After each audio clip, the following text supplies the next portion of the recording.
Estamos ao vivo, então. Boa noite, pessoal. Boa noite para todo mundo que acompanha a nossa página. Boa noite a todos que acompanham nossas lives.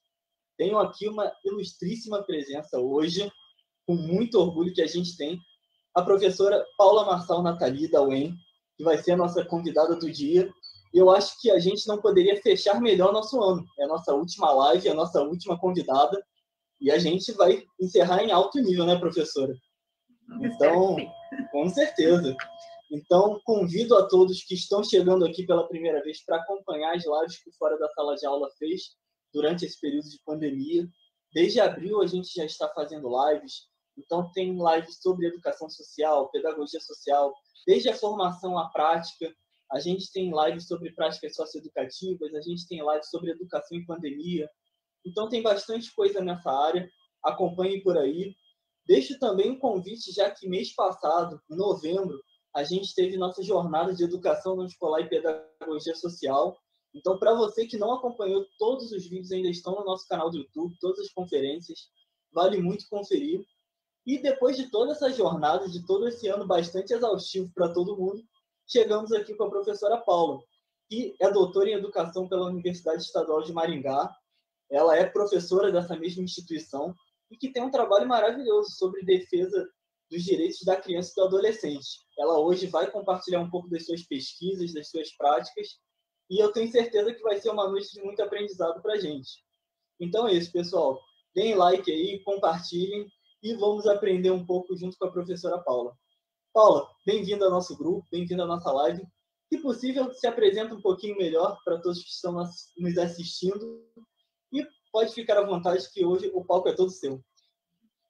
Olá, boa noite, pessoal.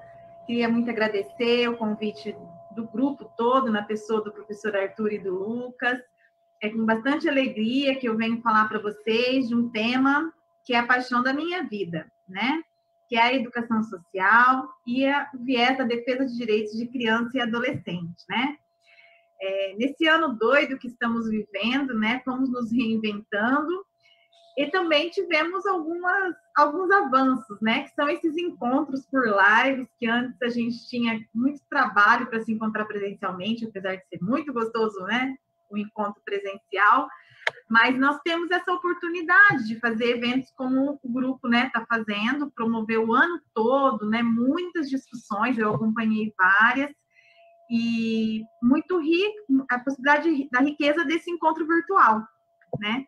Que tem, né, o pedaço de não ter o abraço no final, né, do encontro, mas também tem a possibilidade de a gente se encontrar virtualmente. Como o Lucas disse, né, eu sou Paula, eu sou professora do curso de Educação Física do campus regional do Vale do Ivaí, que é um campus da Universidade Estadual de Maringá.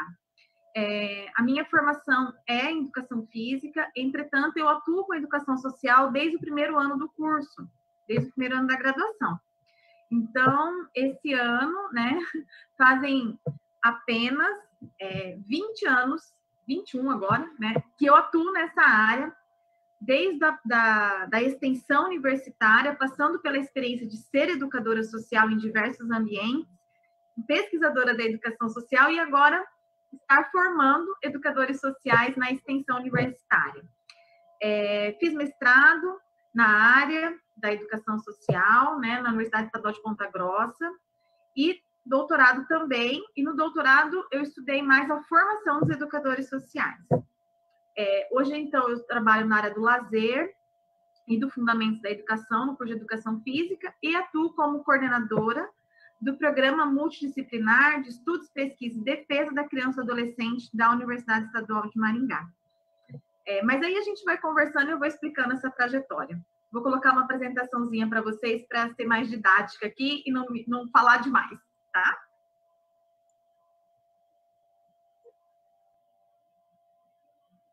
Vamos lá. Tudo ok para vocês? A apresentação está aparecendo? Perfeito, professora, tá sim. Ótimo.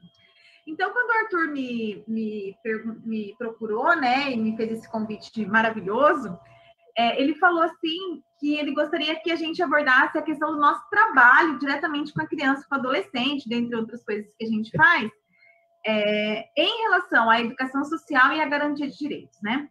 Então, pensando assim sobre o que ele falou, hoje a gente vai discutir sobre infância e adolescência, caminhos e percursos, então, das duas categorias a mim solicitadas, né? Educação social e garantia de direitos. Bom, de que lugar que a gente fala, né? Que a gente foi construindo a nossa trajetória. Então, como eu disse, eu sou coordenadora do PCA-UEM, que é este programa multidisciplinar. Ele é um programa ligado à Pró-Reitoria de Extensão e Cultura. Tá? Então, ele é um programa desse âmbito da universidade.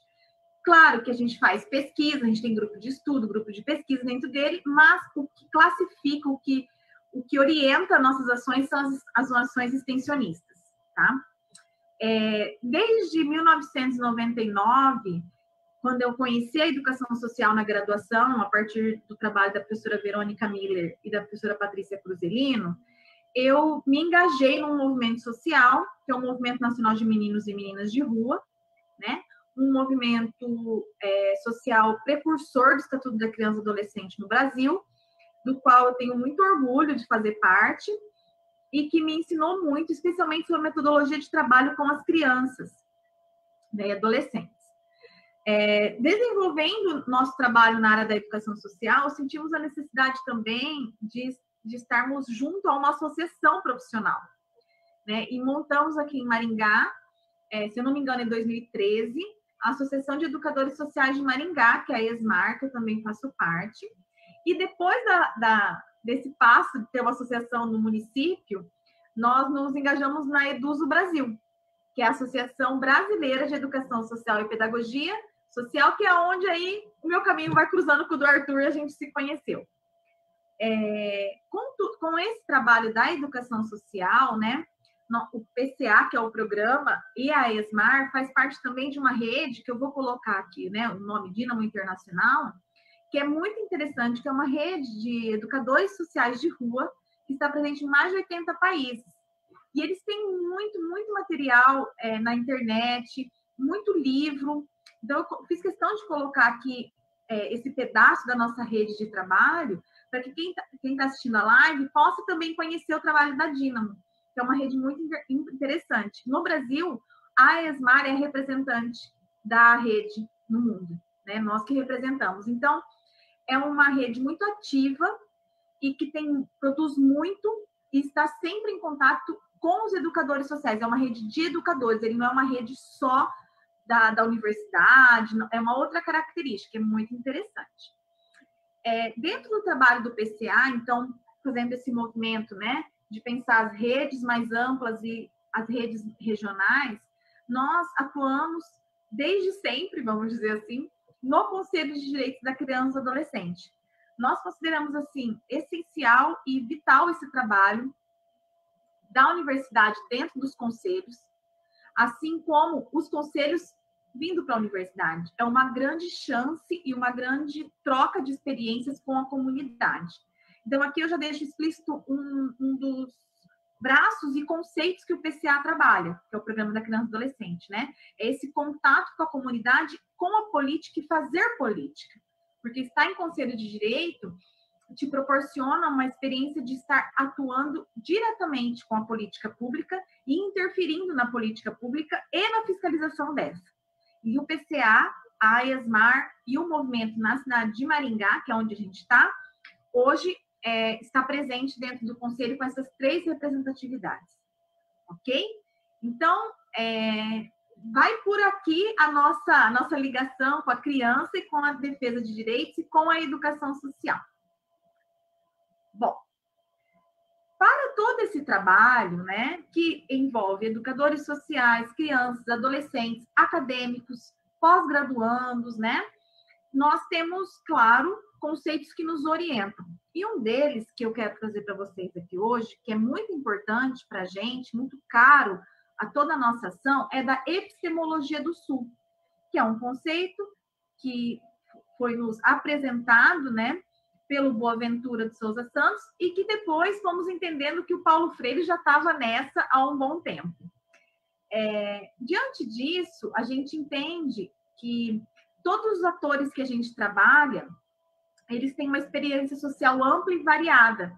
e que essa tem que estar presente no trabalho, né? Tanto da universidade, quanto comunitário, quanto da militância, né? Por isso que estamos nesses lugares. Eu falo estamos porque somos um grupo, tá? Estou aqui representando todos eles. E a gente também entende que, diante dessa experiência social ampla, variada, que não diz respeito a uma categoria geracional apenas, porque a gente também considera a criança e o adolescente dentro disso, existe atualmente uma riqueza social que é desperdiçada. Por quê? Porque predominantemente temos uma racionalidade hegemônica que vão proclamando que não tem alternativa, que não existe inteligibilidade nesses lugares, que não existe produção de conhecimento. E existe muito. Então, isso é um dos princípios que nos orienta. A gente suleia as nossas pesquisas para isso, tá? Para não dizer nortear. Com tudo isso, o que a gente visa, né, junto com o Boaventura, né, que nos premia aí com a organização dessa teoria? Que a gente deve combater o desperdício da experiência e dar visibilidade a iniciativas e a movimentos alternativos, que a gente entende que está nessa potência as soluções, as saídas, a inteligência, o conhecimento também. Então, diante dessa orientação da epistemologia do Sul que eu estou conversando hoje com vocês. É a partir dessa teoria que o nosso olhar e as nossas ações se concretizam para a criança e adolescente, a educação social e a garantia de direitos. Ok? Então, diante disso, a gente parte, então, da experiência profissional, né, que a gente tem no PCA, e com todas essas ações que eu falei para vocês, e da ação educativa junto com crianças e adolescentes com direitos violados. Esse é o viés da nossa fala de hoje, né, para pensar a educação de uma forma mais ampla, né, do que a educação escolar, entendendo a educação, então, fora da escola também, como vocês dizem, né, e a educação social nessa conjuntura. Bom, nós entendemos, aqui eu trago um conceito de educação social, dentre tantos ótimos conceitos que temos de educação social, né? Mas um que nos representa e que eu acho que fica claro também para quem não é exatamente da área da educação social, né? Porque a educação social não está nos bancos universitários, assim como a educação social também não está na experiência social de todo mundo, né? Dificilmente você vai conhecer uma criança que não sabe, não conhece o que é escola. Entretanto, conhecer e viver a educação social é para alguns, né? Por isso que eu acho importante, quem é da nossa área, sempre retomar alguns conceitos para dar andamento na fala. Então, a gente entende no grupo que a educação social, ela trata da potencialização dos sujeitos em direção às construções culturais da sua época. Por que a gente não exemplifica qual é a construção cultural? Porque elas mudam, porque esse acesso muda, porque o que é construção cultural muda. Hoje, por exemplo, potencializar sujeitos para isso está passando pelo direito a ter internet em casa. Isso eu não poderia falar numa live há 2 anos atrás, né? Eu poderia supor que a internet é importante, mas não que ela é essencial nesse momento. Então, por isso, o que gera, então, a necessidade da gente ter que potencializar pessoas a acessar as construções culturais de sua época? A gente entende que, então, o domínio dos sistemas político, econômico e cultural que estão presentes na nossa organização atual, eles resultam num processo desigual, injusto e de exclusão. Por isso, a partir desse quadro, dessa conjuntura, é que a gente vê o papel da educação social como um estímulo educativo, né, do viés educativo, do sujeito no tempo presente. Então, a educação social, a gente pode dizer que ela é uma educação situada no seu tempo, a fim de que esse sujeito, esse ator, ele possa se instrumentalizar, por isso, educação, para ele enfrentar os desafios da sua vida e, possivelmente, modificar o que ele está vivendo, né? A partir do quê? Da leitura, da sua leitura de realidade, do seu passado. Então, a gente brinca que a educação é uma educação que manda para frente a educação social, né? Para o sujeito acessar o que não está sendo possível que ele acesse. Professora, me dê um exemplo, então, né, concreto do que seria uma ação da educação social.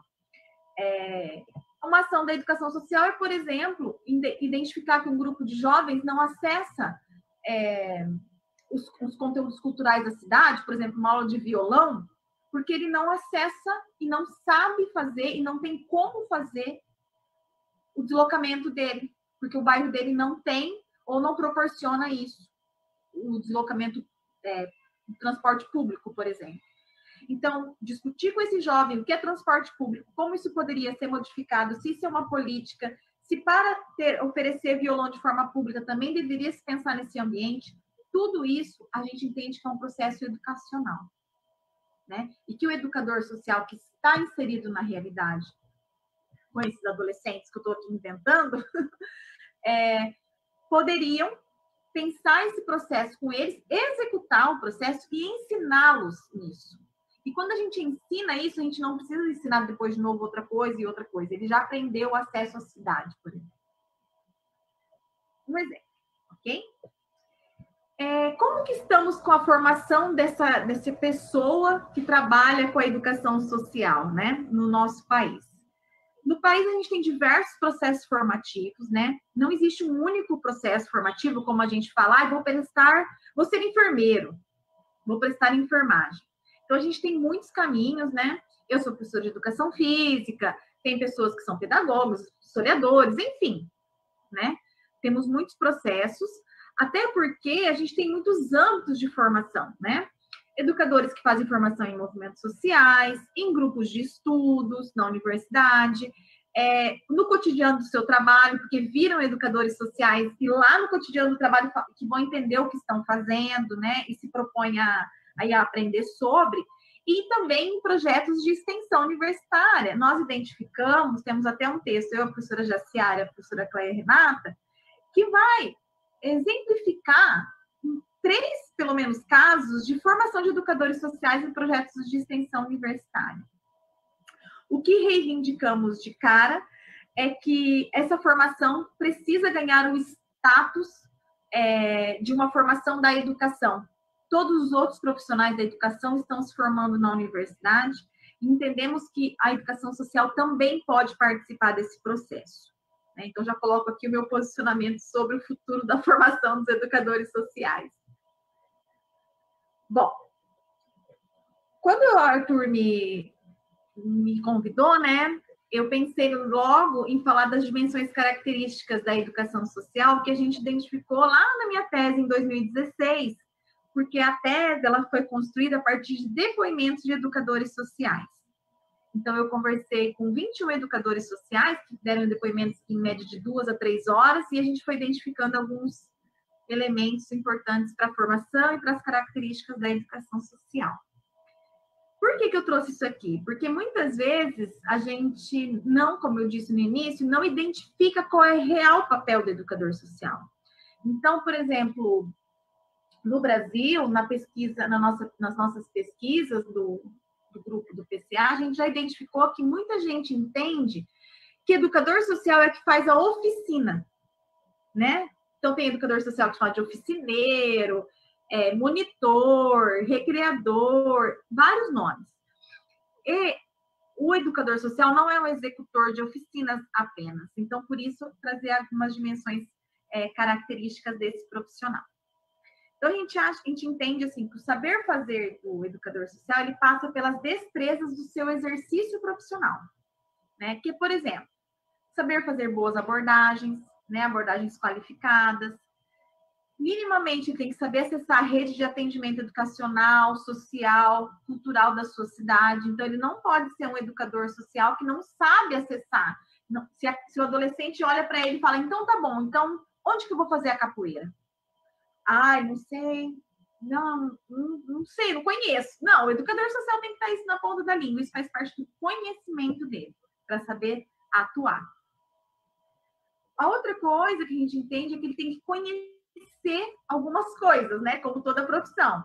Então, ele tem que dominar conteúdos pertinentes aos direitos humanos, conhecer as manifestações culturais, aprender características do grupo que ele trabalha, se ele trabalha com velhice, se ele trabalha com criança, se ele trabalha com adolescente em conflito com a lei.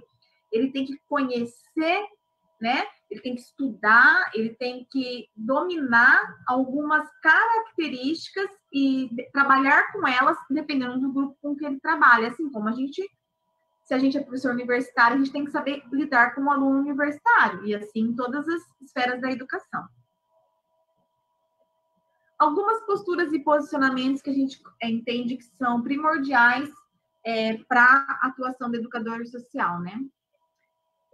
A gente entende que o educador social ele deve orientar a ação educativa do profissional que lida com a potencialização das pessoas. Então, tem que ter alguns posicionamentos.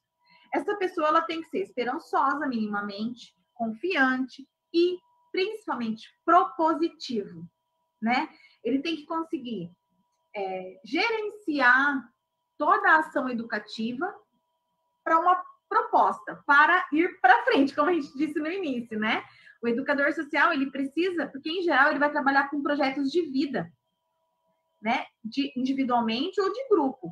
Então, essa capacidade de olhar, né? De leitura da realidade e de leitura das possibilidades que o grupo tem, né?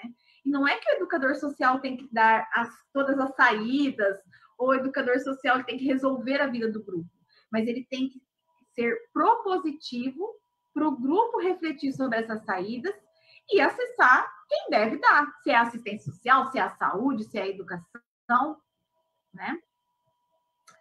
E aí, né, um último elemento aí que a gente considera essencial, que a gente está tratando aqui de essencialidade, né, do que é mínimo para o educador social, é a certeza de que ele pode interferir na realidade, né?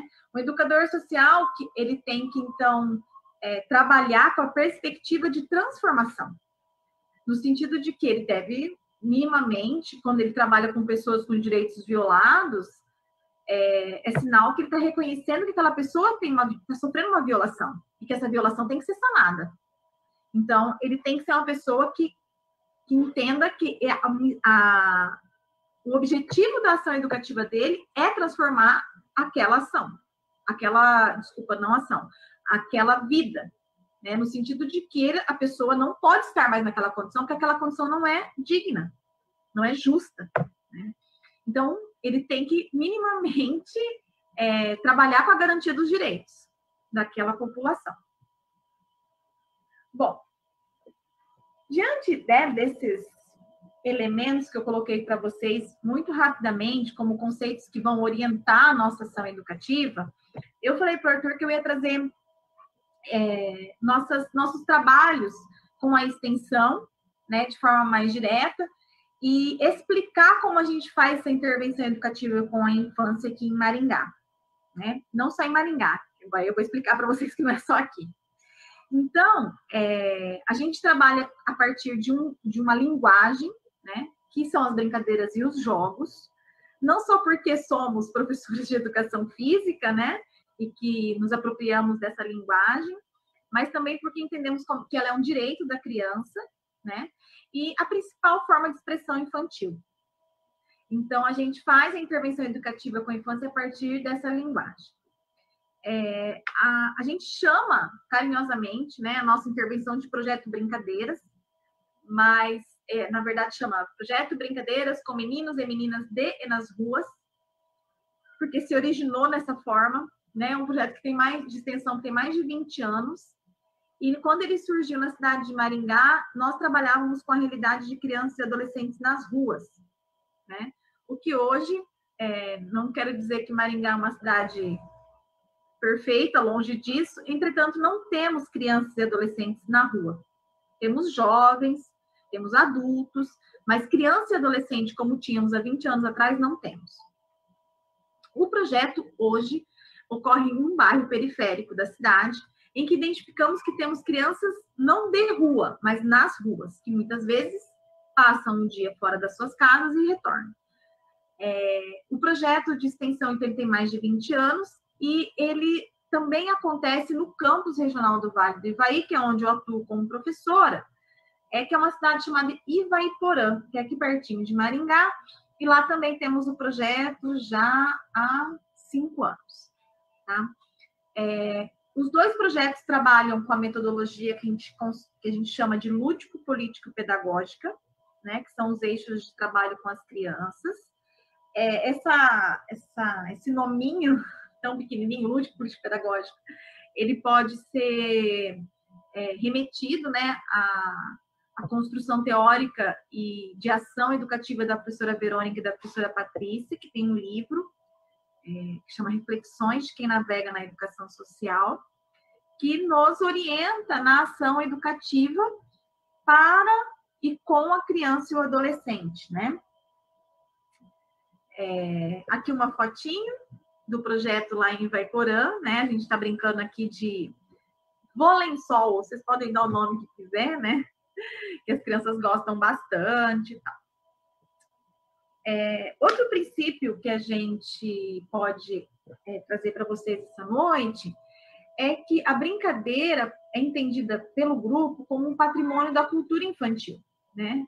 Sendo, então, a brincadeira uma das principais formas de expressão da criança e, além de tudo, como eu disse, ela é um direito que está garantido tanto na Constituição quanto no ECA, no artigo 4º, né?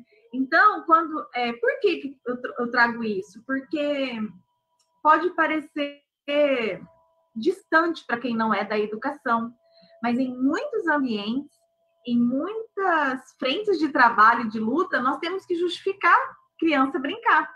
Especialmente quando a gente diz que criança com direitos violados ou criança pobre tem que brincar, né? E que o trabalho é a partir da brincadeira. Porque a brincadeira para muita gente não é essencial, porque essa pessoa provavelmente esqueceu que foi criança, né? Mas basicamente porque estamos num mundo que valoriza a produção.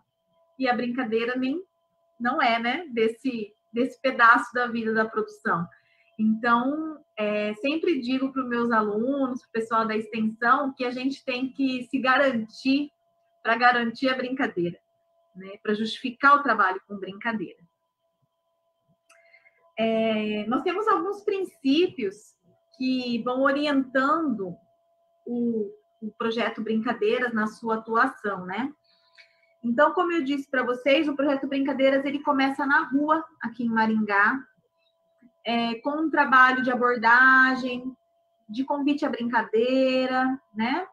E que, com o tempo, as educadoras da época, elas perceberam que as crianças estavam sumindo da rua. E aí, elas foram identificando qual bairro que essas crianças moravam. Elas estavam sumindo da rua por uma questão de violência policial no momento, né? E foram para os seus bairros. E aí o projeto foi para um bairro de Maringá, chamado Santa Felicidade, lá permaneceu por 8 anos. O bairro foi se modificando, foi abrindo praça, escola, não que isso tudo foi resultado do projeto, mas o bairro passou por uma reestruturação social, né? E naquele momento o grupo entendeu que poderíamos ir brincar em outro lugar, que aquele bairro já estava legal na brincadeira. Fomos para uma cidade aqui do lado de Maringá, chamada Sarandi. Lá permanecemos também por 7 anos. E hoje estamos no bairro Odivaldo Bueno Neto, que é bem próximo ao Santa Felicidade. É um bairro organizado a partir do PAC, né, do Programa de Aceleração do Crescimento, acho que é o PAC. E é um bairro que tem bastante criança. Uma das decisões da gente ir para esse bairro é que a gente, em média, 4 crianças por casa. Então, bastante criança para brincar. E o projeto Brincadeiras, nesses anos todos, né, esteve, então, fazendo formação com a extensão universitária e junto com a militância no movimento de Meninos de Rua e, como eu disse lá no início, né, também pensando a formação profissional a partir da Associação de Educadores Sociais, em Maringá. E o projeto Brincadeiras também, quando eu fui dar aula em Ivaiporã, conheci o município, fui fazer o trabalho lá, né, que acontece até hoje, e também O projeto Brincadeiras já andou por outras cidades aí, né, com outras pessoas que passaram pelo projeto, assim como eu passei desde acadêmica e hoje sou a coordenadora. Foi para o Mato Grosso, enfim, andou por aí outros Brincadeiras, né? Basicamente, nós trabalhamos com esses princípios, né? Respeito, compromisso, inclusão, participação e diálogo, que eu vou explicar um pouquinho melhor. Aqui é uma fotinha de Vaiporã, a gente pendura livros nas árvores, dependendo do tipo de atividade que vai desenvolver naquele dia, né? É só para vocês conhecerem um pouco. Bom, o princípio do respeito, né, que a gente trabalha com as crianças, parece uma coisa assim simples para o mundo da educação, né? Mas que a gente tem que lembrar. Então, o respeito no sentido de procurar agir sempre em função do que nos parece ética e ideologicamente correto, procurando reconhecer e aceitar o indivíduo e a coletividade nas suas mais amplas, né, expressões.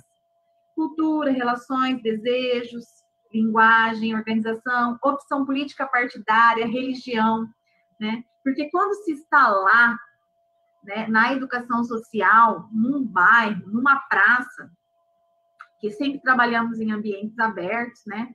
Pensando também a questão da constituição da política de lazer no município, nos bairros, nós encontramos diversos elementos que não são do nosso cotidiano, né? Então, a gente entende que o respeito a todas essas características são importantes para o trabalho ir para frente. Tanto é que ficamos tantos anos, todo mundo fala, nossa, mas não seria legal ter o Brincadeiras cada semana num bairro?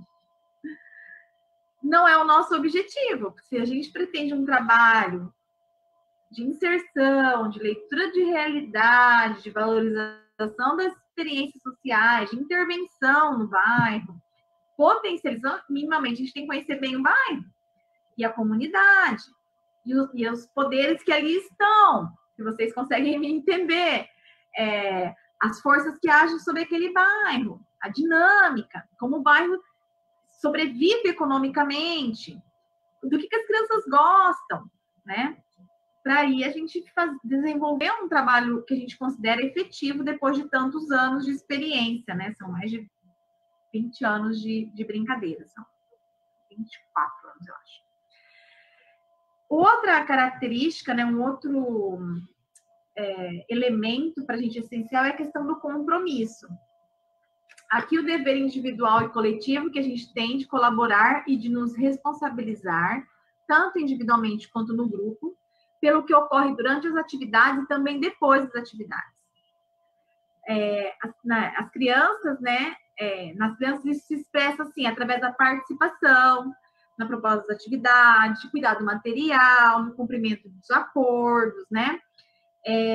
A gente tem essa questão do compromisso que tem que ser exercitada, especialmente porque tem muita gente que acha que é trabalho voluntário, que qualquer coisa tá bom, porque é criança assim mesmo, e não. Muita gente, eu tô assim trazendo as questões que normalmente vêm quando eu falo do Brincadeiras, né? Por exemplo, vocês, elas vão no sábado, elas não faltam? Se elas faltam, elas avisam. Tem chamada? Nunca teve. Nunca teve. Sabemos quem elas são? Sim, vamos construindo, porque temos uma dinâmica, isso eu não expliquei.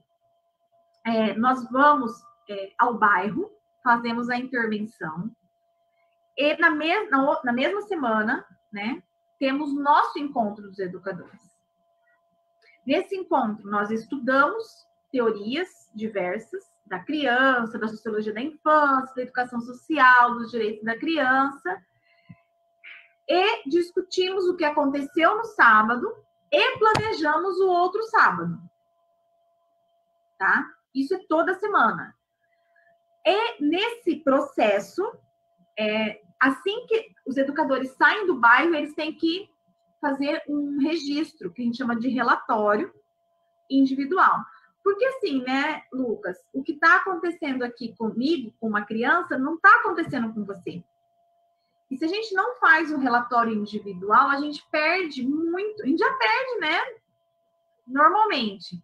que você está ali fazendo e tal. Mas perde mais ainda da sua experiência e da minha. Porque às vezes você lê relatórios de 2 educadores e fala, são sábados diferentes.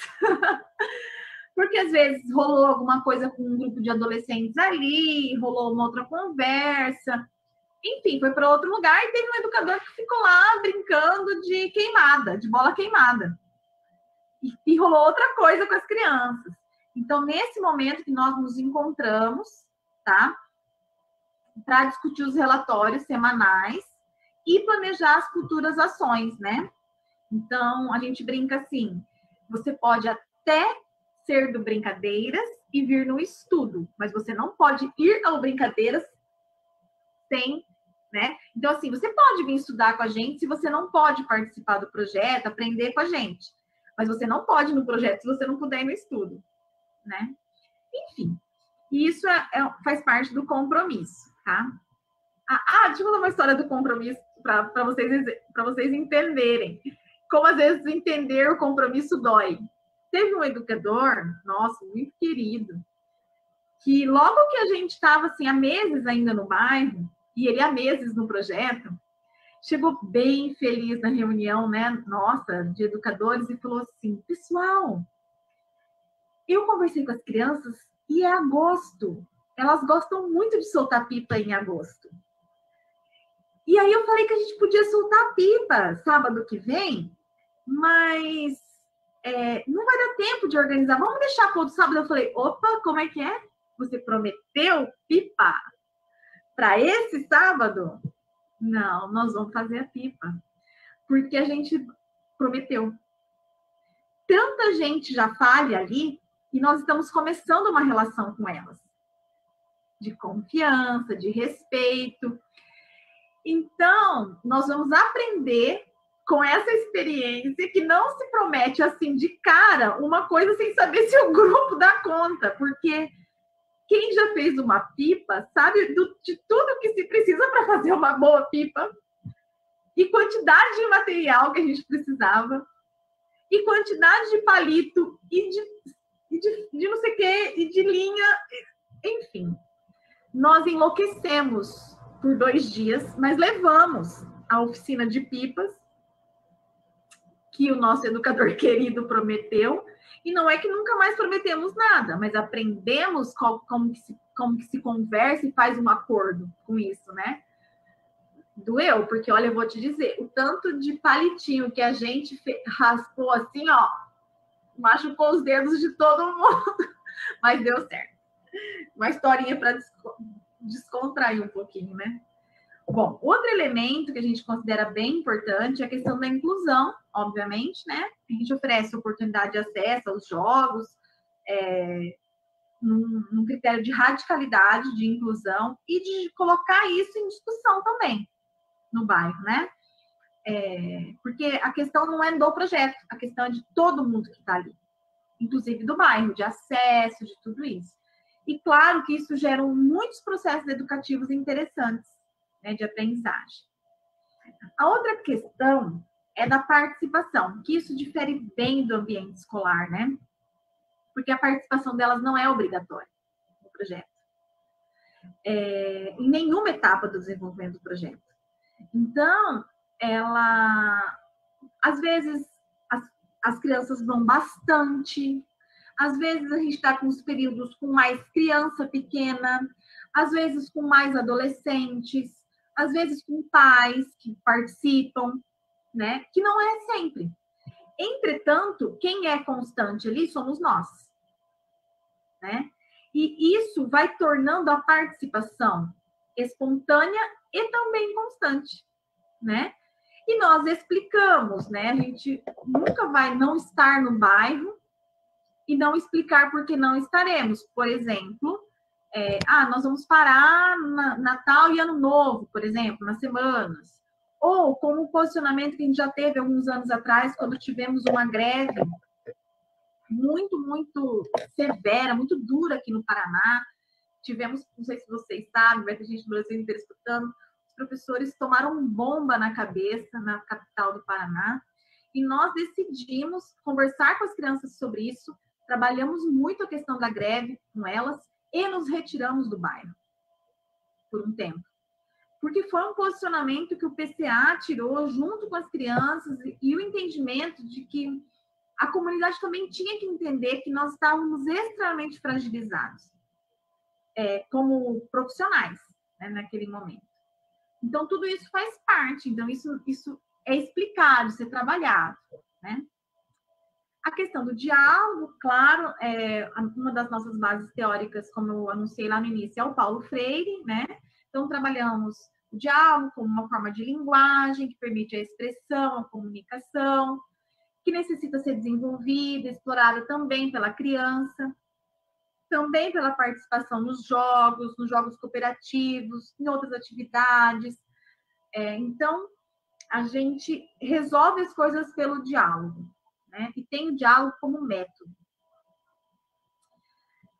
Dentro disso, a gente entende que as brincadeiras são formas de educar politicamente as crianças e os adolescentes para a vida política, para a participação política e para a participação social, né? Que a gente entende que é um direito infanto-juvenil, né? Porque é uma contradição, por tanto tempo, educarmos as crianças para não falar, aí são crianças boazinhas, e quando elas chegam na vida adulta ou na juventude, elas têm que ser crianças que se expressem, né? São jovens que se posicionem. Então, isso é uma aprendizagem. Isso se dá por oportunidades. E quem gera esse tipo de oportunidades é o mundo adulto ainda, na nossa organização social. Então, isso é responsabilidade dos adultos que estão com as crianças, inclusive dos professores e dos educadores, né? A gente entende que as brincadeiras nesse trabalho, elas podem tratar sobre o estatuto, por exemplo, que é a lei que se refere à categoria geracional que a gente trabalha, trabalhando com essa importação de valores, como respeito, liberdade, né? No cotidiano educativo, na prática desenvolvida pelo projeto. E tudo isso, né, que eu fico fazendo assim, porque para mim isso é um movimento em espiral, que acontece o tempo todo nessa relação ação, reflexão, enfim, para que a promoção, né, educacional, social, cultural das crianças aconteça, assim como tem quem, em geral, tem acesso ao dinheiro, vamos dizer assim, aos direitos, tem também. Então, é uma busca. Lembra lá quando eu falei sobre o Conselho de Educação Social, no início? Né? Então, agora a interlocução é na prática. Como que se faz isso? Né? Se buscam processos educativos emancipatórios, né? De potencializar o grupo. Então, como se potencializa educativamente alguém? Minimamente conhecendo e estando com este alguém, né? A gente entende que, apesar das crianças serem receptoras das culturas provindas do adulto, do mundo adulto, elas recriam, elas apresentam originalidade, elas vão colocando e recriando coisas próprias de si mesmas, para si mesmas, e construindo uma cultura infantil. Então, não somos só os educadores que levamos a informação, né? Essa troca com elas gera novos conhecimentos, gera cultura infantil, cultura lúdica, né? Então, não é que é só uma troca. Você me dá conhecimento, eu te dou experiência. Não. É um encontro, vamos dizer assim, que a gente pode também trazer aqui o conceito de tradução do professor, né? Boaventura, que vai gerar novos conhecimentos e que esses conhecimentos que a gente espera que sejam, que potencializem esses sujeitos para uma vida melhor, porque é o objetivo da educação, né? Nesse trabalho, Lucas, é muito importante para a gente, como eu disse, o diálogo e o momento que a gente chama de roda da conversa, que para muita gente da educação social é um momento já muito conhecido, muito comum, mas para quem não é da educação social, talvez não, né? Primeiro, porque estar em roda nem sempre é uma coisa comum para quem é do mundo da educação escolar, né? E uma roda para bater papo e conversar, então, nem se faz. Então, a gente tem como princípio a roda da conversa, né? Usando, então, como um dispositivo pedagógico muito importante, mas que é desafiador, porque não é uma questão de pôr em roda para conversar. Como eu já uma vez fui dar um curso e o educador falou, não, mas a gente já faz a roda da conversa. A gente senta no final, a professora faz o fechamento da sala e as crianças estão todas nos banquinhos em roda. A roda da conversa é uma metodologia, né? E a importância dela, ela vem para, além de, claro, do diálogo, né, na responsabilidade, então, individual e coletiva, a discussão da responsabilidade do grupo, de resolução de problemas e conflitos que acontecem, tomada de decisão coletivas, discutir e vivenciar processos democráticos. Então, eu brinco assim, gente, roda da conversa nem sempre você está em roda. A gente pode estar lá brincando de pega-pega e parar para decidir alguma coisa que não está boa, que tem alguém de fora da brincadeira, que não tem que estar de fora. Então, necessariamente, a roda da conversa não é uma rodinha, mas sim uma metodologia de trabalho, né? Ao ponto que nós vivenciamos várias vezes, as crianças falam, não, vamos fazer uma roda para discutir. Porque elas sabem que o conflito no projeto, ou não só conflito, né, mas desejos e decisões são nesse momento de roda da conversa, né? E que ali também fazem os acordos. Os acordos não são só para os educadores, são para as crianças e os adolescentes também, né? Porque a gente precisa sobreviver nessa troca pedagógica, né? Ai, que eu repeti. Então, na perspectiva desse diálogo, a roda da conversa, ela vai sendo construída por diferentes vozes. Então, não é só o educador que fala, não é só a criança que fala, né? Não é só uma criança que fala.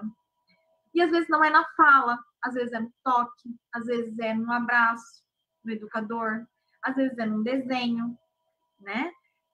Numa troca de lugar na roda para conversar com o outro, né? Então, a gente entende que ela é construída, então, por diferentes vozes, diferentes sujeitos, diferentes contextos, né?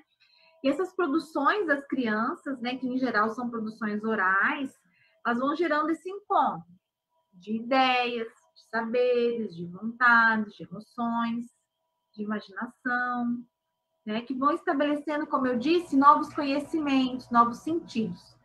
Então, a roda da conversa não é só uma discussão da convivência ali, né? É um ambiente de fala, de escuta e de produção do conhecimento, né? Porque ali a gente pretende sempre avançar nas relações estabelecidas, tanto as relações do projeto, quanto pensando na cidade, quanto pensando no futuro, né? Os projetos de vida. E a gente também pode enunciar, quando a gente trabalha com essa perspectiva de educação social, é que existe uma ética de educação social que a gente tem que privilegiar nas nossas ações educativas, tá? Que é a ética de um novo mundo possível.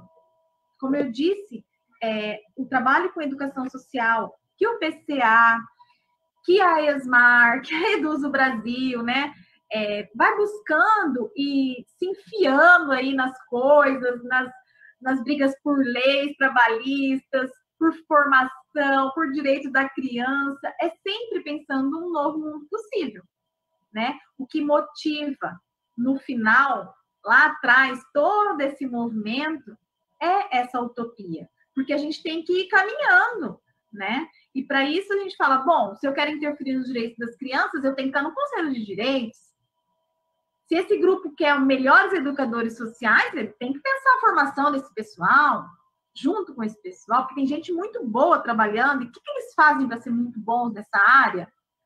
Enfim, esse movimento de ir para frente, ir andando, a gente sempre brinca assim, vamos caminhando e conversando. É essa utopia, né?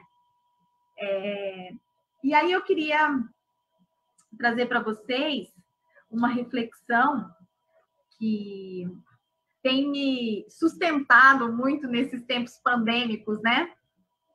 Que é do Saramago, que ele diz assim: digo às vezes que não concebo nada tão magnífico e tão exemplar como irmos pela vida levando pela mão a criança que fomos. Imaginar que cada um de nós teria de ser sempre dois, que fôssemos dois pela rua, dois tomando decisões, dois diante das diversas circunstâncias que nos rodeiam e provocamos. todos iríamos pela mão de um ser de 7 ou 8 anos, mais ou menos, né? Mais ou menos, nós mesmos, que nos observaria o tempo todo e a quem não poderíamos defraudar. Por isso é que eu digo, deixa-te levar pela criança que fosse. Creio que indo pela vida dessa maneira, talvez não cometêssemos certas deslealdades ou traições, porque a criança que a gente foi, né, a criança que nós fomos, nos puxaria pela manga e diria, não faça isso. Então, assim, eu aprendi essa citação aqui do Saramago, depois fui atrás para ler com um grande amigo, palhaço, Marcelo Colavito, educador social, né? E eu sempre lembro disso. E como que a criança que habita e que vive em você pensaria disso, faria isso, né? Acho que a gente tem que olhar mais para a nossa criança e sempre lembrar que somos dois, né? Então, eu agradeço muito a oportunidade. Espero nos encontrarmos ainda presencialmente, tá, Lucas? Aqui está o meu contato da UEM. Estamos disponíveis. O PCA é um programa de assessoria, é um programa de extensão, é um programa que está sempre aberto, ele é multidisciplinar. Então, ele acolhe, né, assim como trabalha em diversas frentes. E estamos abertos, tá? Aos contatos de quem se interessar, as dúvidas aqui da live e contatos posteriores também. Obrigada. Maravilha, nós que agradecemos, professora. Maravilhoso, né? Eu só tenho a agradecer pela sua presença novamente. Acredito que, para quem não conhecia a professora Paula, eu acho que o pensamento que fica é que mulher incrível. A gente conseguiu aprender muito e de uma maneira tão leve. Olha só, como passam tantos minutos de forma tão leve. Eu passei do tempo, Lucas? Olha, o tempo é seu aqui. Não tem tempo. Mas, enfim, eu tenho uma tarefa ingrata aqui, porque acaba que eu fico observando sua fala e eu gero tantos pensamentos, tantas reflexões, mas, ao mesmo tempo, eu tenho que trazer o que o pessoal perguntou. Então, eu vou começar na minha parte e vou falar um pouco do que eu pensei, do que me chamou a atenção. Primeiramente, o Projeto Brincadeiras é maravilhoso. Eu acho que a gente só tem a aprender. Tem muitas demandas que a gente vê que são universais para quem trabalha com educação social no Brasil. Então, mesmo eu aqui falando de São Gonçalo, Rio de Janeiro, você falando de Maringá, no Paraná, a gente tem coisas em comum. Então, a gente consegue aprender muita coisa e ver um projeto que funciona há mais de 20 anos, com tamanho de resultados para a comunidade, com tamanho de desenvolvimento local, é uma lição que a gente tem. E da mesma forma, me chama a atenção alguns temas, já que eu estou à frente dessa live que a gente faz já desde o início do ano, eu vejo que tem muita coisa que é recorrente aqui. Então, olha, tem coisas que nem era programado para a gente falar hoje, mas acaba surgindo. E uma delas que você acabou falando durante a apresentação, que eu acho que foi o assunto que a gente mais tocou durante esse ano, foi sobre a formação do educador social. Eu acho que até durante você já deu uma pista do seu posicionamento, né? Como você mesma disse, que já estava fazendo um pouco ali do que você pensa, mas eu acho que a gente poderia até aprofundar um pouco mais isso, até porque a gente vê que é um campo em disputa na própria área de quem trabalha. Então, a gente que está na educação social, seja na prática ou na pesquisa, ou nas duas coisas, a gente sabe que não tem um consenso. A gente sabe que até uma questão regional, muitas vezes, a gente tem associações de um estado que pensam de uma forma e associações de outro estado que pensam de outra. A gente teve alguns debates aqui sobre isso. E a Verônica, que trabalha com você, né? A Verônica é uma das maiores militantes nesse sentido. Acredito que a gente tem uma posição parecida. Mas eu queria até que você desenvolvesse um pouco melhor essa questão, professora. Então, falar quanto que você acha, onde você acha que é o local dessa formação do educador social e quais são os nossos principais desafios, o que você vê de perspectiva futura para essa área, da questão da formação. Olha, Lucas, poderia ser outra live, né? Poderia. Pode ser, mas, quem assim, sabe ano que vem a gente faz outra, né? Eu tenho, assim, bastante... Apesar de ser um campo de disputa, como você mesmo disse, eu tenho bastante tranquilidade no meu posicionamento, não só porque pesquiso formação de educadores sociais, fiz uma tese de doutorado sobre isso, Estou lançando um livro em março sobre isso, mas porque transito e transitei pela ação da educação social, como militante, como educadora social e agora como professora universitária, trabalhando na formação de educadores sociais. Então, assim, na construção da minha tese, eu não tinha esse convencimento de que a educação social poderia estar no ensino superior. Essa era a minha pergunta. Por isso que eu fui conversar, a minha metodologia explica essa minha pergunta, no sentido de que eu conversei com educadores sociais que consideravam outros educadores sociais excelentes, numa rede. Então, por exemplo, eu escolhi um educador social que eu considerava excelente e conversei com ele. Ele fez um depoimento para mim sobre como ele se formou aquele educador social. No final do depoimento dele, eu perguntei assim, vou falar o nome, Álvaro, quem é um ótimo educador social, que faz um excelente trabalho para você? E aí ele me disse, é tal pessoa. E eu fui atrás dessa pessoa. E assim eu fiz uma rede, aqui e no Uruguai, de educadores excelentes. Por quê? Porque eu queria entender como que eles se formaram, como que essa educação deles foi ao ponto de um outro colega reconhecer que ele era um ótimo profissional.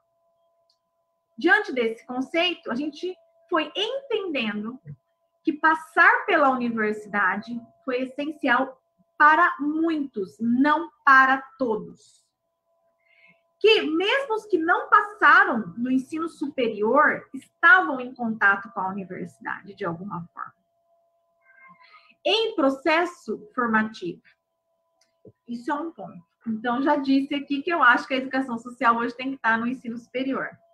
Por quê? Porque exige uma complexidade de atuação profissional que hoje, na nossa organização social, o lugar que a gente tem é na universidade, não é em outro. Porque eu quero que o professor de matemática do meu filho passe pelo ensino superior e seja um ótimo professor de matemática. Então, eu entendo que o educador social também merece esse pedaço. E isso, de forma alguma, em tempo algum, exclui quem até agora constrói e construiu a história da educação social. Por quê? Porque entendo que é um curso que precisa muito dessas pessoas. Porque a educação social ela não é concreta como a escola para todo mundo. Então, se aprenderia com essas pessoas. E hoje, um jovem de 17 anos não pode optar em ser educador social. Ele não pode falar, vou fazer isso na minha vida, né? Vou fazer tal curso. Tanto é que a gente eu fiz educação física, fui fazer especialização na história, mestrado na política, doutorado e tudo para pensar em educação social. E assim é a história de tantos nós, né? De quase todos que fomos buscando. Eu saí da minha cidade para fazer mestrado com uma professora, a professora Ercília, que na época era a única pessoa no meu estado que estava estudando educação fora da escola, porque eu queria estudar esse negócio. Então, assim, esse é meu posicionamento. É uma profissão complexa que o ensino médio não contempla, porque um menino de 18 anos não tem maturidade. A gente nem tem que exigir isso dele. Para, por exemplo, fazer uma intervenção numa porta de uma delegacia com um pai, com uma mãe e com um advogado do menino.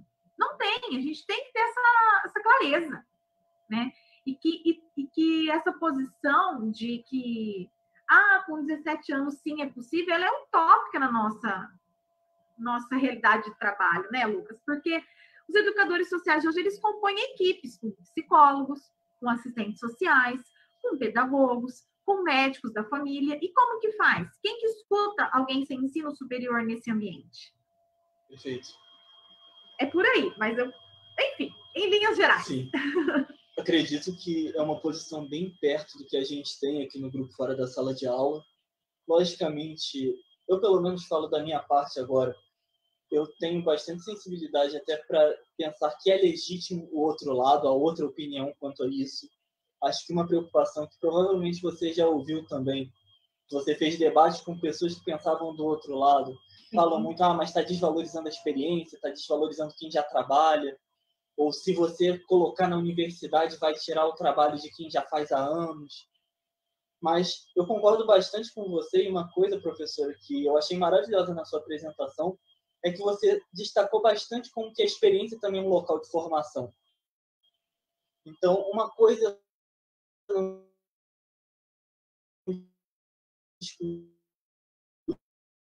e outra. Então, para a gente que defende esse papel da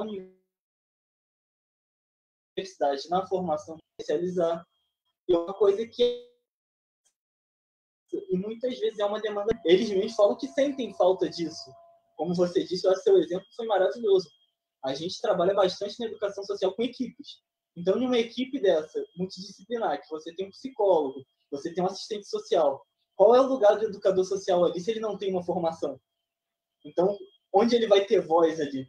Ele meio que fica em segundo plano, na sua própria atividade.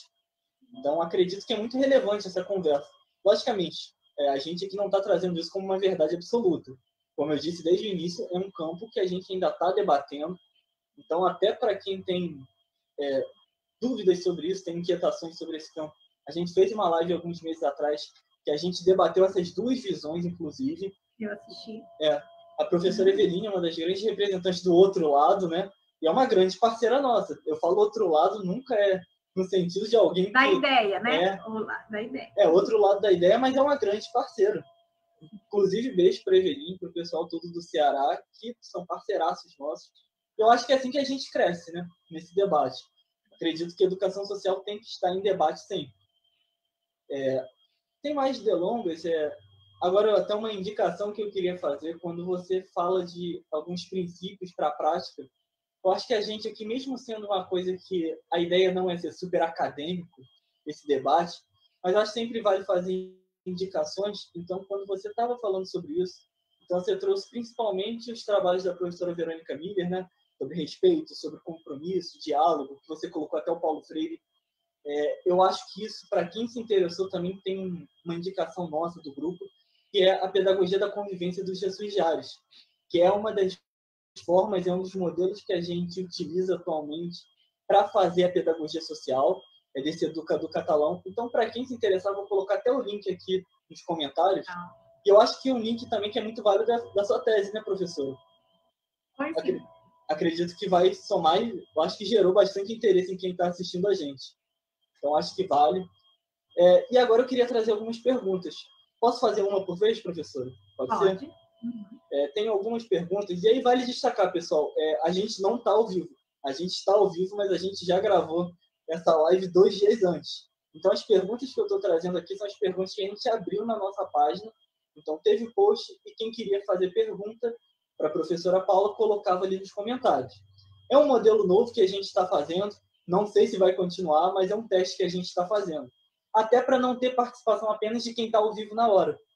Então, até a pessoa que, de repente, não podia estar aqui nesse horário, pode fazer antes. Então, para as pessoas que mandaram perguntas, vou trazer algumas inquietações aí para a professora Paula.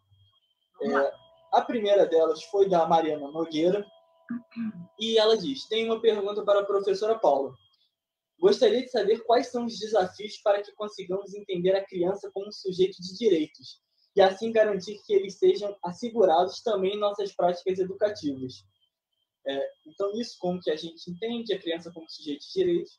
E aí eu queria até fazer um complemento ao que a Mariana perguntou. Acredito que a gente pode até dialogar com a questão do ECA, né? A gente está fazendo 30 anos de ECA, agora em 2020. Acredito que é uma ferramenta, né, professora? Sim, sem dúvida. Se a gente estudar um pouco sobre a questão a trajetória da constituição das leis relacionadas à infância, né, no nosso país, a gente tem com o Estatuto um grande salto quando a gente passa de uma doutrina da situação irregular, né, de uma doutrina punitiva da criança e do adolescente, para uma doutrina educativa, da proteção integral. Nesse conceito de proteção integral, né, que a gente vai entender e buscar essa construção da criança e do adolescente como sujeito de direito, né? Por quê? Porque a criança, no próprio estatuto, vai dando os elementos para a gente entender quando ele diz assim, a criança é um ser em situação peculiar de desenvolvimento. Por isso que ela precisa de acessos, leis e garantias diferenciadas do mundo adulto, né? E quando a gente começa a entender que o estatuto todo ele foi construído para a criança entrar numa melhor vida a partir de processos educativos e não punitivos, a gente já entende que o lugar da criança é como um sujeito de acesso a esses direitos, né? Então, isso pode ser trabalhado com as crianças quando elas compreendem, por exemplo, que não é que ela tem dever de ir para a escola, ela tem direito de ir para a escola, né? Ela não tem... o trabalho com o adolescente tem que ser no sentido de você tem o direito de cumprir a medida e é nessa medida estabelecer processos educativos, culturais que te tirem e que te coloquem em outro lugar, né? Com outra atuação. Então, é Mariana, né? Exato. Então, Mariana, a sua pergunta, ela instiga no sentido de que, às vezes, a gente usa conceitos, assim, igual eu dou aula de lazer, de jogo, né? As pessoas falam, atividades lúdicas. Aí eu falo, peraí, do que você está falando? Né? E de sujeitos de direitos é a mesma coisa. A gente tem que olhar esse sujeito histórico e entender por que é tão importante hoje a gente falar de criança como sujeito de direitos. Né? Ainda mais com esse desmonte que a gente está tendo atualmente da política relacionada à infância e adolescência nesse país. Então, retomar conceitos que há 2, 3 anos atrás eram correntes na nossa fala é muito importante. Eu agradeço a oportunidade, Mariana, de você ter pontuado por que criança sujeito de direitos. Espero ter respondido brevemente. Com certeza, muito bom. O próximo assunto que eu vou trazer, professora, como a gente até falou nos bastidores um pouco antes de começar, é um assunto que não tem como a gente fugir. Não tem como a gente fazer uma live no planeta Terra em dezembro e, de alguma forma, não falar sobre pandemia, né? Então, claro, foi uma das questões. A Júlia Lopes trouxe essa questão. Professora, na sua opinião, quais são os maiores desafios que os educadores terão que enfrentar quando as crianças e os adolescentes voltarem a frequentar as escolas e os ambientes não escolares após a pandemia da Covid-19? Então, eu acho que é a nossa questão, né, nesse momento. E eu acho que você pode falar até um pouco da questão do seu projeto, do Brincadeiras. Como que está funcionando durante a pandemia e quais são os desafios para depois da pandemia também? Eu já, assim, né, de antemão eu falo, que bom que já estamos pensando no pós-pandemia, né? Porque uns meses atrás estávamos pensando o que a gente ia fazer nesse momento. Agora a gente já começa a respirar, né? E a ter, assim... Bom, eu vou falar do projeto, aí a gente... O projeto Brincadeiras, então, que é um projeto de intervenção, como a escola ficou, tipo, o que fazer agora, né? Inicialmente, a gente não parou com as reuniões de formação, isso é importante saber, a universidade pública não parou, estamos trabalhando, gente. Então, tanto em Ivaiporã, quanto em Maringá, enquanto no grupo de estudo, de pesquisa, os trabalhos continuaram de forma remota. Entretanto, como acessar a comunidade, como estar lá? Até porque as pessoas com que trabalhamos, em geral, não têm smartphones, não têm acesso à internet para todo mundo, tem lá uma rede móvel e olhe lá, né? Então, fizemos algumas ações. Fora as ações, assim, mais estratégicas de acesso ao Conselho de Direitos, ao Conselho de Educação, a prefeitura, enfim, essa questão estrutural que o PCA tem que fazer, né, de saber como que está aí, como que está, quais são as denúncias do Conselho Tutelar, o que o Conselho Tutelar está fazendo, enfim. Com o nosso projeto, né, nós continuamos com o grupo pelo WhatsApp com os adolescentes que tinham acesso. No começo foi pelo Facebook, pelaquela ligação, né?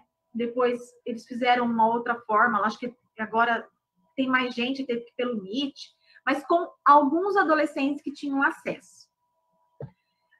Para a comunidade, no primeiro momento, nós fizemos uma estratégia, parece até assim, antiga, né? Carro de som. Sim. Em Maringá, carro de som, em Vaiporã, moto de som, que eu nem sabia que tinha isso. Fizemos um texto, contamos uma história com a voz dos educadores, para as crianças saberem quem estava falando. Os educadores falando informações importantes, do tipo número para denúncia, cuidados com a Covid, isso no início da pandemia. E passamos no bairro em horários estratégicos em dias diferentes, hoje nos 2 lugares. Com os adolescentes, também decidimos fazer cartazes, explicando telefones úteis, alguns direitos das crianças, para colocar pelo bairro, eles que confeccionaram, colocaram no bairro, tal. Com os adolescentes que continuamos em contato, né? Fomos trabalhando diversos temas que apareceram, desde racismo estrutural, algumas séries, jogamos, brincamos pela internet com eles, né? Também acessamos algumas famílias através das escolas, em Vaiporã isso foi mais possível, né? Através de contato que o diretor passou, porque temos uma relação mais forte com o diretor da escola, tal, WhatsApp, e fomos mantendo essa relação assim. Mas o contato direto mesmo foi remoto através da internet. Agora, sobre os desafios futuros, né? A princípio, eu penso que se a gente tivesse um outro quadro de educação social no país, de atuação de educadores sociais, nós consideraríamos o trabalho do educador social como um trabalho essencial na pandemia. E não foi considerado, né? Poderíamos sim, e temos, inclusive, no PCA, o âmbito da educação social e saúde, com a professora Ercília, né? Que seria muito importante, assim como o trabalho da educação social na identificação de violação de direitos na pandemia.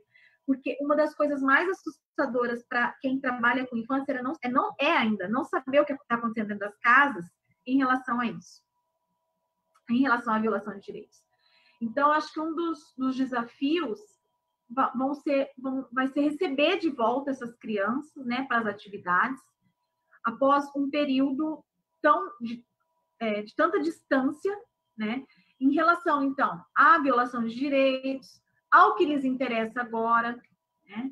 A outra ação importante do PCA, pelo menos aqui na cidade de Maringá, foi influenciar positivamente na política pública em relação à internet livre. Não tínhamos um projeto de internet livre na cidade e o PCA, junto com a ESMAR, começou um movimento e que tomou força e hoje nós temos acho que mais de 80 pontos de internet na cidade de Maringá, se eu não me engano. De internet livre não tínhamos, porque, como eu disse no começo, né, como iríamos prever que a internet era essencial para esse processo? Junto com tudo isso, o PCA, junto com a Coordenadoria de Assistência à Educação Básica da Universidade Estadual de Maringá, nós estamos num grupo de trabalho junto com a CEED, que é a Secretaria de Educação do Estado, né, com alguns municípios, para, junto com os professores, agora pensar justamente a sua pergunta, Júlia, como receber essas crianças, né? Ainda com distanciamento? Como vai ser essa acolhida? Né? Vai ser por dias? Metodologicamente falando, vamos trabalhar por idades, por famílias? Como vai ser? Né? Então, eu não tenho a sua resposta pronta, Júlia, eu gostaria de ter, mas eu não tenho, eu acho que quase ninguém vai ter, né? Porque é um processo, e o que eu te digo é o seguinte, teremos que recorrer aos nossos princípios educativos, especialmente de capacidade de leitura de realidade, de diversidade de experiências sociais, e escutar essas famílias para saber a melhor forma de fazer. Maravilha, professora. E eu acho incrível que você falou que a gente não tem essa resposta, né? Eu acho que é a resposta que todo mundo queria ouvir, né? Como que vai ser? Eu acho que é uma inquietação que é comum a todos que estão na educação, nas mais diversas áreas. Mas eu acredito que a reflexão foi ótima. E eu digo até que um dos elementos que eu acho muito importante para essa volta, e aí eu já posso trazer uma ponte para a nossa próxima questão, é o cuidado. Eu acho que o elemento do cuidado é um dos principais. E foi nossa próxima pergunta. Então, o Jaci, que é educador social, Jaci Marques, ele fez a pergunta: professora, a minha pergunta vai ao encontro das demandas relacionadas ao cuidado. como a senhora percebeu essa questão do cuidado na articulação educadores e educandos e educadores e educadores? Eu acho que um ponto que ele falou é muito importante, que a gente às vezes fala muito do cuidado entre educadores e educandos, mas poucas vezes a gente discutiu, até durante essa pandemia, como que ficou o cuidado entre educadores e educadores. Como que a nossa classe se organizou quanto a esse elemento. Então, acho que é bem pertinente, né, professora? Sim, sem dúvida, Jacir. Ótima pergunta, né? O cuidar, claro, a gente já discutiu isso muitas vezes no mundo da educação, tá junto com educar, né? Sem dúvida. Entretanto, eu posso até recorrer de novo à minha tese nesse sentido, né? De entender como que os educadores sociais são pessoas que precisam desse cuidado. E o cuidado nesse sentido profissional vai pela organização do trabalho, a organização do mundo do trabalho. Leis trabalhistas que nos fortaleçam. É muito difícil falar para vocês que de todos os educadores, de todos que eu entrevistei e conversei, apenas tinha um trabalho, por exemplo, que era concursado no sistema socioeducativo.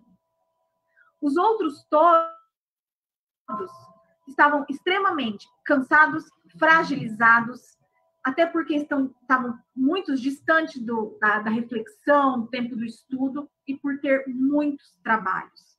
Nós não temos... Mas, professora, passa pelo cuidado nós termos leis trabalhistas que nos sustentem? Sim. Né? Objetivamente falando, precisamos sobreviver. E quando não temos condições objetivas e materiais concretas para isso, nos submetemos a subemprego. E essa é uma realidade da educação social que a gente tem que encarar. Entrevistei educador social que tinha 4 empregos e me dizia, como que eu vou conhecer a criança, a realidade, a leitura, que me é exigido se eu estou em 4 lugares, inclusive em 2 cidades diferentes. Eu e a minha moto. Então, eu acho assim, Jacir, não sei se é esse o sentido, mas eu reivindico que o sentido do cuidado do educador social passe por melhores condições de trabalho, por agrupamentos de educadores, se fortaleçam, façam associações de educadores, né? Estabeleçam diálogos com outros educadores que já têm essa experiência de reivindicar esses processos, né? Que a gente é um grupo que tem tudo para se fortalecer. Afinal, trabalhamos aí com uma demanda pesada, diária, né? Tem gente que trabalha aí virando noite, dentro de abrigo. Então, assim, tem muita gente. E quem está cuidando desse educador? Da saúde mental, né? Que passa, então, pelas melhores condições de trabalho, na minha opinião. E, claro, que isso vai de encontro a cuidar da criança também, do adolescente, porque a gente tem que estar vivo, saudável e feliz, minimamente, para conseguir fazer esse tipo de trabalho, né? Eu sempre brinco assim com os meus alunos da graduação. Ui, não gosta de criança? Tem outras profissões, tipo, você pode ser contador, eu falo. Mas é brincadeira, mas essa construção positiva, não no sentido positivado, né? Mas alegre, propositiva, passa pelo cuidado e de ser cuidado como profissional.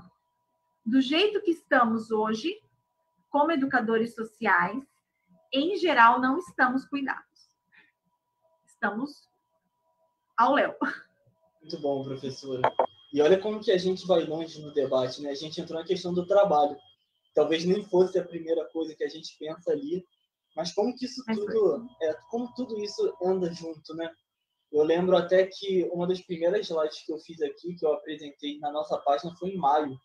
Eu já estava tratando bastante dessa questão, que eu acho que um dos desafios que a gente vai ter, como um todo, mesmo para depois da pandemia e durante, do cansaço geral que a gente está trazendo desse período e de uma nova pandemia que a gente vai enfrentar, que é da ansiedade, da depressão, da síndrome de burnout.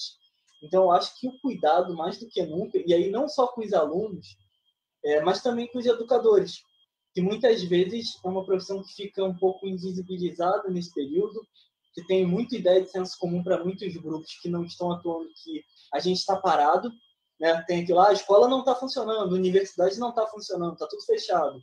O que não é verdade, como a senhora destacou bastante até durante a apresentação, e eu trago até bastante isso na minha apresentação em maio. Olha só, de maio para cá já andou bastante coisa, mas isso ainda é muito relevante. E uma das coisas que eu trouxe foi principalmente a partir de um filósofo sul-coreano que eu sempre indico, já devo ter indicado em várias lives, que é o Byung-Chul Han, que trata o livro Sociedade do Cansaço. Ele mostra como que o trabalho vem fazendo isso com a gente. O trabalho nessa sociedade moderna, capitalista, vem trazendo essa falta de cuidado para a gente. E a gente acaba se violentando. Eu acho que essa questão da violência, que também é psíquica, é uma coisa muito relevante para a gente pensar, tanto no agora como no pós-pandemia.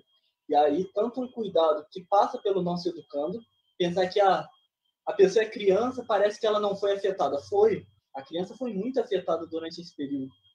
Assim como nós mesmos, que estamos trabalhando nesse momento, que, como você mesmo disse, Paulo, o educador social não foi colocado como a grande categoria durante a pandemia, né? Não foi dada aquela atenção que merecia. E a gente leva esse desgaste. A gente leva bastante esse desgaste. Acredito que a gente pode ir para a última pergunta, para a gente já encaminhar. E eu acho que vai causar também uma boa reflexão, principalmente em questão de diálogos. A pergunta que é da Débora Ortman. Professora, quando falamos de crianças e adolescentes, falamos de indivíduos que se encontram em um processo de desenvolvimento pessoal, social e também psicológico. E acredito que entender isso é fundamental para a garantia de direitos. Dentro da prática de educação social, como podemos trabalhar em conjunto com outras instituições, em especial a família, para que esses direitos não sejam fragmentados ou ignorados? Bom, eu podia te responder aqui, Débora, que o caminho é a rede.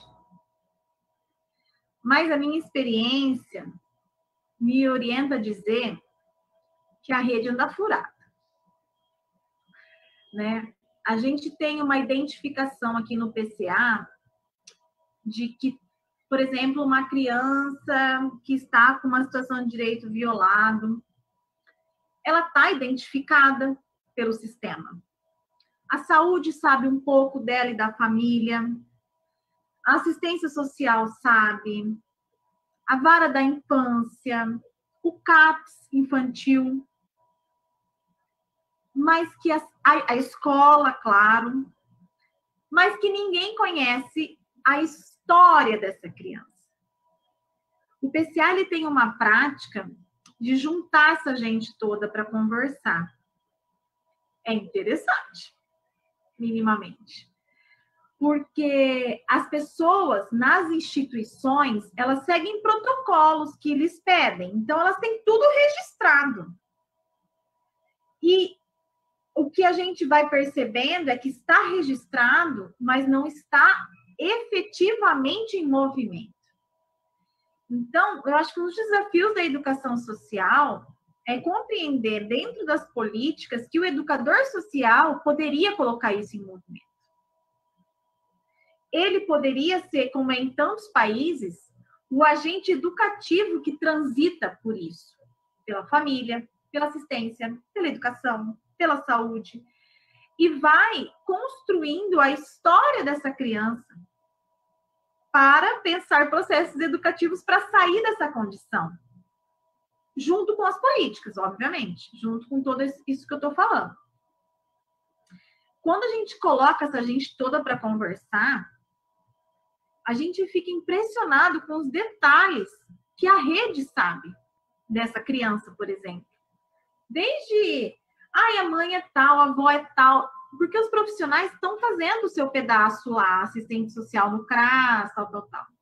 Mas colocar isso tudo em movimento para gerar potencialmente uma mudança, está faltando um profissional nesse pedaço. A gente reivindica que esse profissional é o profissional da educação social. Outra coisa que eu posso te dizer, Débora, que da nossa experiência é prática, e é uma coisa que a gente tem que repensar na estrutura institucional para a educação aqui no Brasil, são os tempos. O tempo da família não é o tempo da instituição. A instituição está, instituição que eu digo, as pessoas, naquele bairro, por exemplo, de segunda a sexta até às 6 da tarde, dentro daquele lugar. Nós não temos, e eu digo, quando eu digo estrutura, eu estou pensando em condições de trabalho, tá? Em geral, para ter educadores e propostas à noite, no final de semana, nem nos espaços livres. E a gente tem, então, pelo menos aqui na minha experiência, na minha cidade, uma burocratização do trabalho do educador social, como em outros, como de outros profissionais. E quando eu disse lá no início, uma das tarefas do educador social é a abordagem qualificada. A abordagem não é de segunda a sexta, das 8 ao meio-dia e da 1h30 às 6. E com isso, eu não estou querendo dizer que o educador social tem que se voluntariar a trabalhar à noite, mas ele tem que ser remunerado e saber fazer isso.